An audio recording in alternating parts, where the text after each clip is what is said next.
সাতক্ষীরা উপকূলে ঈদ আনন্দ মুহূর্তেই রূপ নিয়েছে বিষাদে।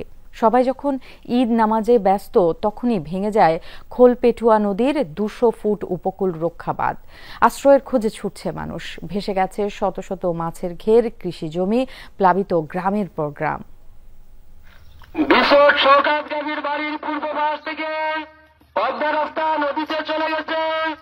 ভিতরের পানি নদীতে পতিত হইতেছে। আপনারা দেরি না করে অতি দ্রুত যার যা আছে নিয়ে চলে আসুন। বাঁধের ভাঙন ঠেকাতে মসজিদের মাইকে ডেকে জড়ো করা হয় গ্রামবাসীকে। তবে শেষ রক্ষা হয়নি।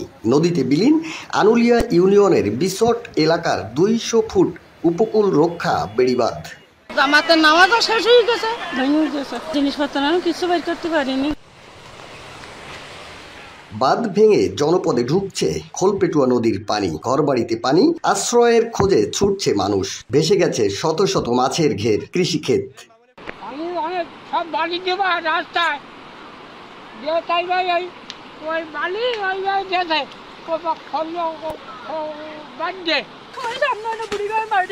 বাড়ি ডুবে গেছে। এখন যাচ্ছেন কোন দিকে?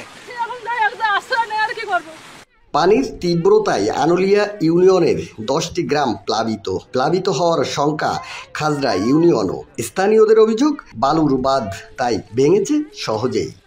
জোয়ারের পানি এতই বৃদ্ধি পায় যে এই রাস্তাটা টেকানো সম্ভব হয়নি, যার ফলে রাস্তাটা ভেঙে যে কমপক্ষে 2টা ইউনিয়নে যদি এই পানির প্রবাহ খুব বেশি থাকে বর্তমানের মতো, তাহলে 2টা ইউনিয়ন প্লাবিত হবে। উপজেলা নির্বাহী কর্মকর্তা জানালেন, বাঁধ মেরামতের চেষ্টা চলছে।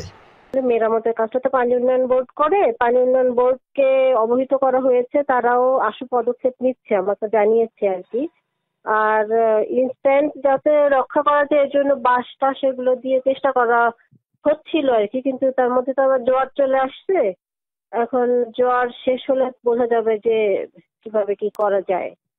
বাঁধ ভাঙলেও মুঠোফোনে যোগাযোগ করেও পাওয়া যায়নি সাতক্ষীরা পানি উন্নয়ন বোর্ড 2-এর নির্বাহী প্রকৌশলীকে। আকরামুল ইসলাম, যমুনা নিউজ, সাতক্ষীরা।